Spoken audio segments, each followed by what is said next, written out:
I, my friends, have flown out a little distance to a chilly biome, a very chilly biome, oh it's cold out here, to get my hands on some ice.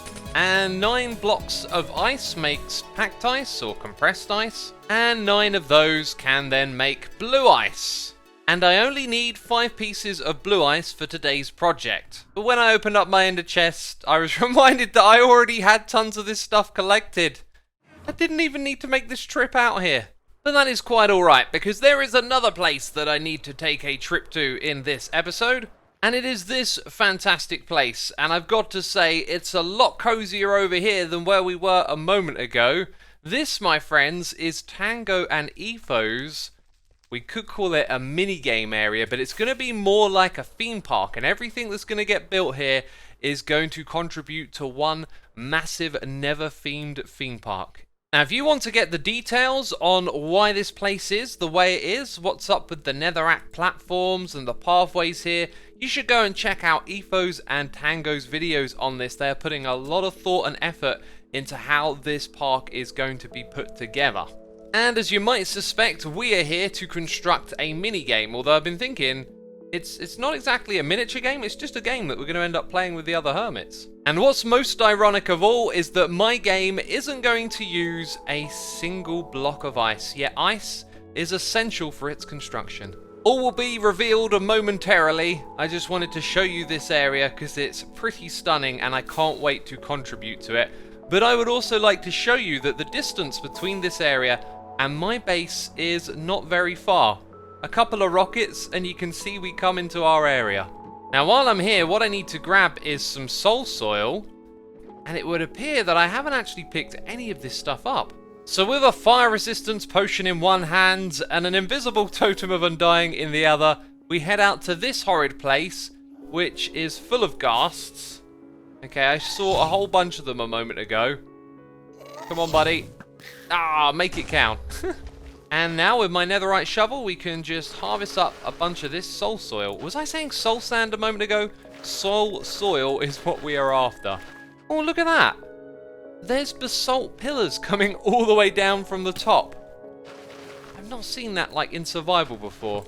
Kind of catches your eye. Now this is quite a ways from our nether hub, and I headed out here hastily, not thinking about how many rockets I have. I've got no more than this in my ender chest. Hopefully this is enough to make it back. Talk about cutting it close. There's the hanging vines that I want to see. Whew, and we made it back with 5 rockets. So my friends, I said that we would be resisting symmetry in this area. We got our crimson trees on this side. I had to mirror them with warped trees over there. And now I'm looking across the room and I can't help but want to mirror it over on this side. So it turns out it's going to be pretty symmetrical after all. And the main reason is because we're actually going to have 3 farms in this area. And this right here, we'll come back and talk about later. But the farm that's going to go in the middle is going to help us create the materials we need for our miniature game. And this is where the blue ice comes in. So if you are or you are not aware, you will now be in the know. You can actually generate basalt. And the way that you do it is using lava and some blue ice. So you have blue ice above soul soil like this. That's why we went out and grabbed some. And then you put lava over to the side. And then when it flows across, it generates the basalt. And I can mine it. And we can, you know, have a basalt farm. And basalt is the material that we need for our minigame. So in survival Minecraft, the furthest that we can mine back is 5 blocks. If I stand right here, you'll see I can't hit the netherrack. If we put a netherrack there, I shall be able to mine it. And so that's as far back as we can mine the basalt. But you can see the problem here is that we can't actually mine it quick enough. So there is a way we can make our mining speed a little faster. And that, my friends, is with a beacon and haste 2. And a little bit of information for you about the beacon beam. It emits its effect in 50 blocks from a full-size beacon in each direction. So going upwards, you don't have to worry about it.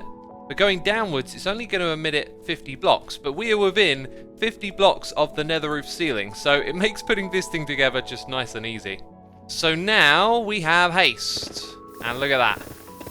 We are mining all of those blocks. There is a problem here that is probably rather obvious, that we are breaking blocks right next to lava. And what does lava do to items? It destroys them. Now, I've been in a creative world testing this theory out, and if we put our lava over by one side so that it flows over the hoppers here, any items that pop out to the left-hand side actually get picked up by the hopper. And that's because the hopper picks up all the items that makes its way into this space here. I never actually tested it with the lava source directly next to it, but it definitely works like this. So I've thrown a bunch of blocks, we'll pop back down, and we'll see they're now inside of the item hopper. So that's going to pick up any basalt that goes to the left-hand side. The other key component of this is the blocks that land on the soil above. So what we can do is obviously put in some minecarts with hoppers here, and they'll collect the blocks that go into that space. And so now we got blocks on either side to hold these minecarts in place. The hoppers below will bring all the items out, and over here, these hoppers actually point into those minecarts, so we get our items from up here, down around all the way to the very end here. And I've just realised this means we can give it a little test run. And isn't that weird? Like, you don't actually see the blocks, they just instantly disappear. And it doesn't even mess with, like, my view. From this side as well. Look at all those blocks. We're obviously going to block up the right side so that they don't fall down there. And that means they'll fall on the soil and everything will get collected.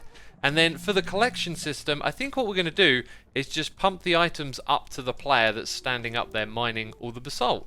So I will take care of that, and I will also take care of the netherrack around here. I'm trying to extend this so that it would end up looking natural from down below. You don't want to like fly through the nether and just see a big old box of netherrack sticking out the ceiling, so we're going to try and make this look as natural as we can.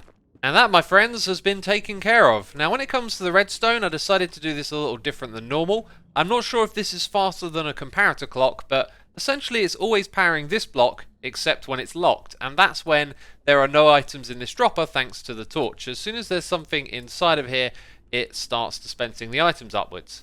And this is now one complete project. I love it. So easy. Just stand here and hold down click and make sure your pick don't break. So my friends, we have got to get prepared and repaired, because look at this. My tools have taken a battering from all the resource gathering that I've been doing. And with the nether being reset, we lost Iscal's golden XP farm, which was a great place to go and repair everything. But now we've got our own golden XP farm just here in the overworld, so I use this one to repair all my stuff now.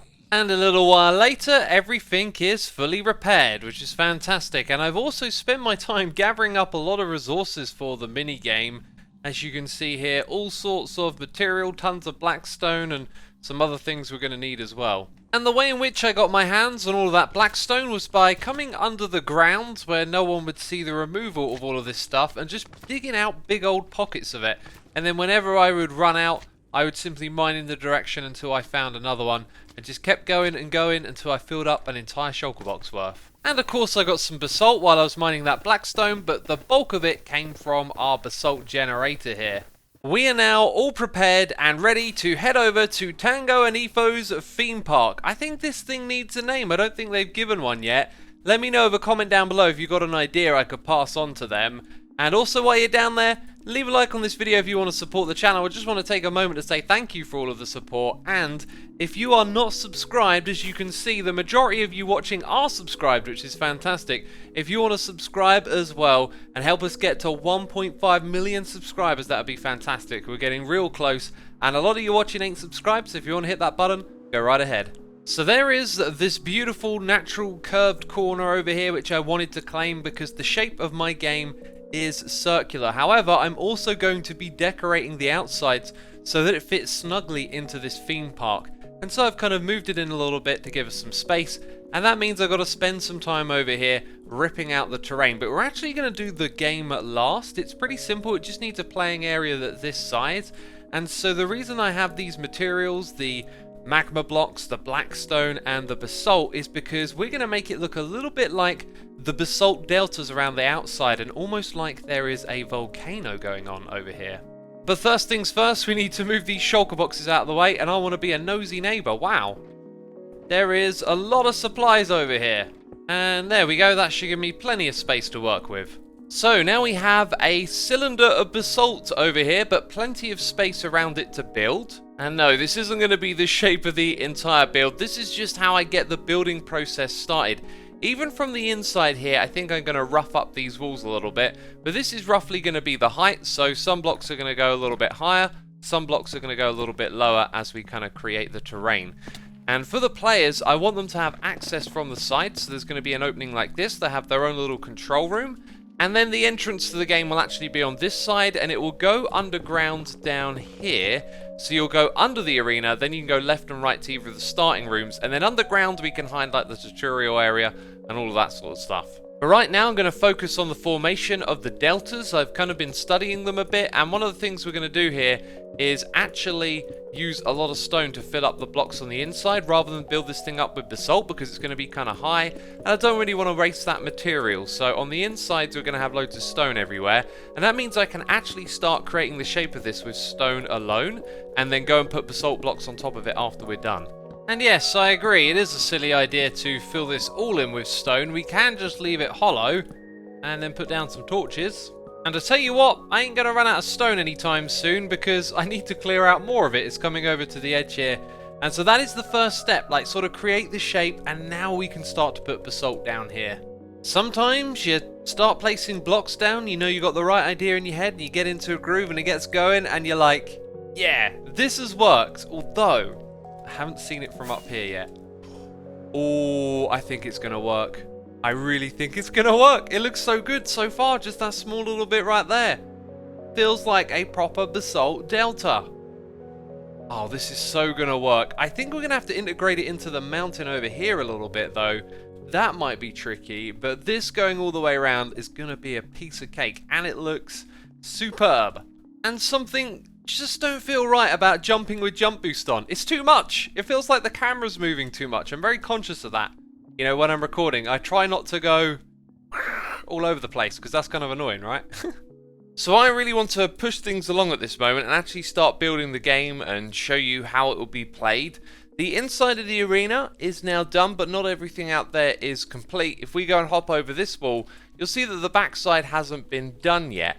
And I actually want to leave this unfinished for now, because I could just pop on a live stream and take care of it. But I was also talking to Tango about how I'm integrating this game into the area, and we kind of discussed the idea of having another platform for building a game come around the back here. So maybe we'll end up integrating this into another platform over here. So then there is the front area where we've got the path coming across. Now the basalt delta we're building comes all the way down to the bottom here, looking absolutely fantastic. And what I need to do next is add in a couple of steps. We're going to have the path go across where these bone blocks are. That's actually the plan for this path layout. And so then we're going to have something that just turns in off the side here. I'm actually going to have to... Oh no, wait a minute. I didn't want to rip these blocks out, and then I remembered I'm going to make the entrance go down underground. So let's clear out this space and make that happen. So Tango mentioned that this path design will be different once it goes up to a different elevation, so we just put in plain stone for now. But as you can see, just brought the basalt deltas right over to the edge. It's really nice to do that and fill up the space. And so the entrance to my game is just going to be a simple drop down here. We're not going to do anything too fancy with a big sign. And then there's going to be like a tutorial area right here directly underneath the arena. I'll put all of this together real soon. And then there's a path for either player to go in each direction, and it leads them up to their little play area. So there's going to be some redstone mechanics going on over here, and then they can wander into the arena and play the game. Let's also get another look at this from up in the sky. Oh yeah, that's awesome. It's actually ended up being like ridiculously big. I kind of like intended the game to be rather small, and then the decorations have just gotten out of hand, but it looks good from up there. And with it turning to night, I like the way that the pockets of lava actually illuminate the build a little bit. I think that brings a lot to it, and I'm definitely going to continue that going all the way around. All the things are now in place, the pieces have been prepared, the arena has been constructed, and finally, I'm ready to explain this game idea to all of you. Now, I don't mean to be a tease, but we can't go any further on with this episode without credit where credit is due, and I need to thank my buddy Xisumavoid for introducing a really awesome game mechanic that could be used in many different ways. And I've been exploring Xisumavoid's back garden, as he calls it, looking for the place where he set up a little miniature golf game, and I think he actually tore it down after creating his episode, so I won't be able to show you what he did, where he did it, but I decided I would come into his glorious base over here and show you this very awesome mechanic that involves armor stands and a certain enchantment known as knockback. I made the armor stands jump. Ah! Okay, that kind of freaked me out when I walked backwards then. So this wonderful mechanic that Zed found involves using a knockback sword, and we're actually using diamond, which does more damage, but the reason we're using this level is for its durability. Just means you get loads and loads of uses, right? When you hit the armor stand, it goes flying. And it doesn't die. Unless you hit it a bunch of times in a row, right? So, movable pieces in a game, just a fantastic mechanic you can take advantage of. There's like a lot of skill involved in this as well. Should we say a lot of variety? It's quite hard to actually precisely get the armor stand to go exactly where you want it to each and every time. And so you can see here, just by hitting them at different angles, they've kind of moved forward at different amounts.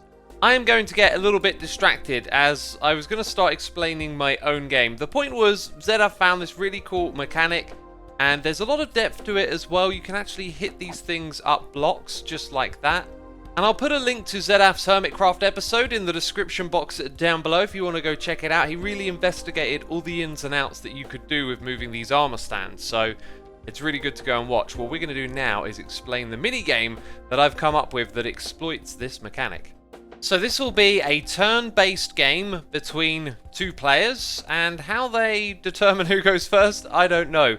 That's not my problem right now. My problem is to explain to you how the game is played. It can be played with multiple amounts of armor stands determined by the teams that are playing, or the players that are playing. So 3, 5 or 7 is what I'm going to suggest, and it's up to them where on these red spots they want to place their armor stands to begin with.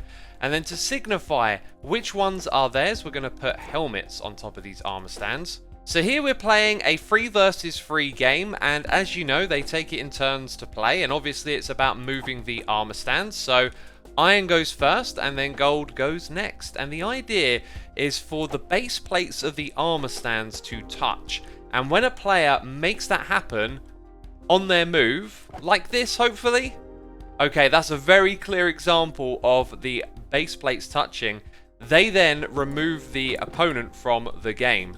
So it's a process of elimination. The last one remaining wins, and I've been trying to create an edge case to show you. It's actually pretty clear to see the orange wall below when there's a gap between the base plates. So although they're really close here, that would not count as touching. If you can see orange between them, then it doesn't count.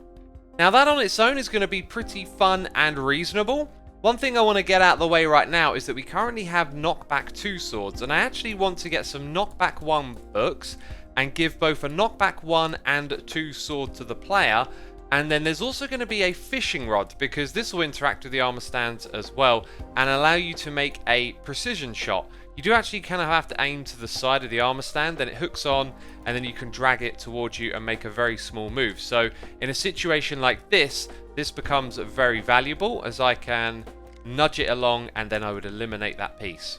But you can't use the fishing rods all the time. When we have the knockback 1 books, you'll be able to use both knockback 2 and knockback 1 at your own discretion. But with the fishing rod, you're going to need a card to use it. So there's going to be a card system added to this game as well.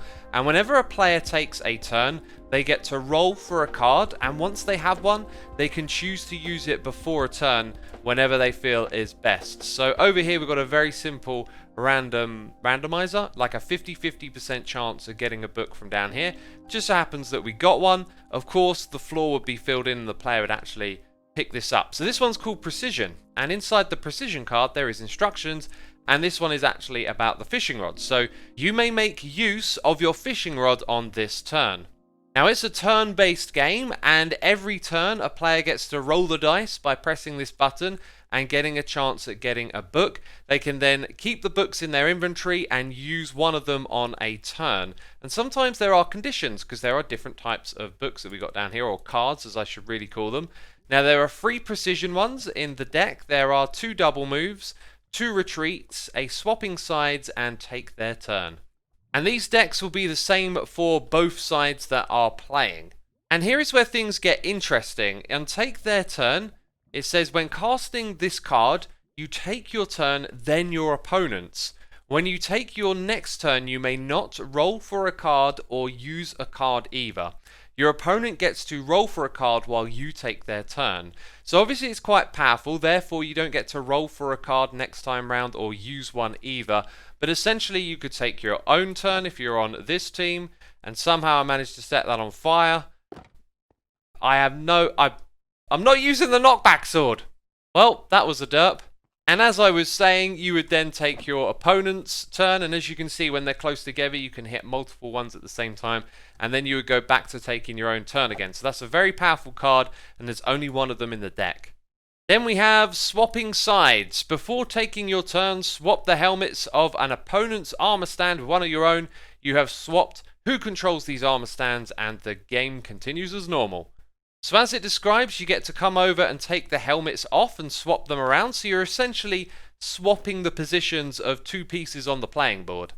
Then we have retreat. Select an armor stand of yours on the field and return it to the starting point, the red carpet. If the starting point is occupied by an opponent, you cannot put the armor stand there. After moving, take your turn as normal. So if you've got one that's in a hairy situation, there's other ones nearby, you can simply put it back on a starting position. And then we have the most powerful one of all, which is double move. Take 2 turns in a row. You may not roll or use a card on your additional turn. And that, my friends, is the game. And I think it's pretty simple to understand, because the main arena here is a very basic game of moving units and trying to knock out the other ones, taking it in turns, and then you have the ability to use a card and roll for a card each turn, and the instructions are inside the card as well, which I thought was very important to make it really clear to the player. Now, they say that Rome wasn't built in a day, and neither will this game be either. I'm hoping to get hold of Xisuma so we can play it together in the next episode while I work on all the aesthetics. We've got a tutorial area to build down here to explain the game to other players, and obviously I've got to decorate this room and make sure all the redstone is easy to see and functional, because right now, I mean, yeah, it kind of blends in. So, speaking of Rome wasn't built in a day, we started a project last episode, and it kind of realizes, you know, neither of these projects I'm doing are really that big scale, but it sometimes takes a couple of episodes to finish them. And this over here is the block exchange, and as you can see, we've changed the faces, and we've actually gone with the same pixel sizes that they have in game. So the chicken and the cat there are the same as in game, as are the bee and the sheep, and it looks so much better this way. We have also lowered the room with some steps, so now you can see the layout, and we've added a mascot over here. A statue in the middle of the room holding a miniature block. That is just perfect right there. And so up the top in this area, we've made this part of the structure so much larger, and we've made space for 4 8x8 heads, which is going to be bigger and easier to see from further away. So now I've just got to pick out some of Minecraft's most iconic faces, and of course, I think the creeper's going to make its way back here. But first of all, we're bringing back the Enderman with wall and concrete blocks, just to add a little more detail to its face. Next up, we got the local resident of the commercial district, the red mushroom. Whenever you try and put detail into the creeper face, it just don't look right, and the creeper face actually has a lot of detail in its texture, but it always looks better when you simplify this. And that is more distinctive, but stands aside from the other two a little bit, and I've got our third one in. Brought back the fox, which is now actually at full scale. So it's 8x8, but it doesn't have any texture up the top there where the ears are, so nice little bit of variation. And last of all, you might have noticed some honey lettering up the top there. That says TBE, the block exchange. It's nice and clear and obvious now that we've got this backing behind it. And so from a distance, you can really make out the shop quite well. I say shop, it's a marketplace, isn't it? And those are the finishing touches. This project, it's now complete, and the hermits can come over here and they can start trading the mini blocks. With one project wrapped up, we can unravel another one. And the episode before last, we learned that the wandering trader doesn't despawn when it's in unloaded chunks. And I have a bell. In between episodes, I'm going to work on a project over here. And I'll let you guess and see if you can figure out what it is. But when we come back at the beginning of the next episode, we just might have something amazing to look at. So I'm going to leave you on that note. If you enjoyed today's episode, be sure to leave a like. As always, thank you for your tremendous support. And I'll be seeing you soon with another episode of Hermitcraft. So ciao for now. Bye bye.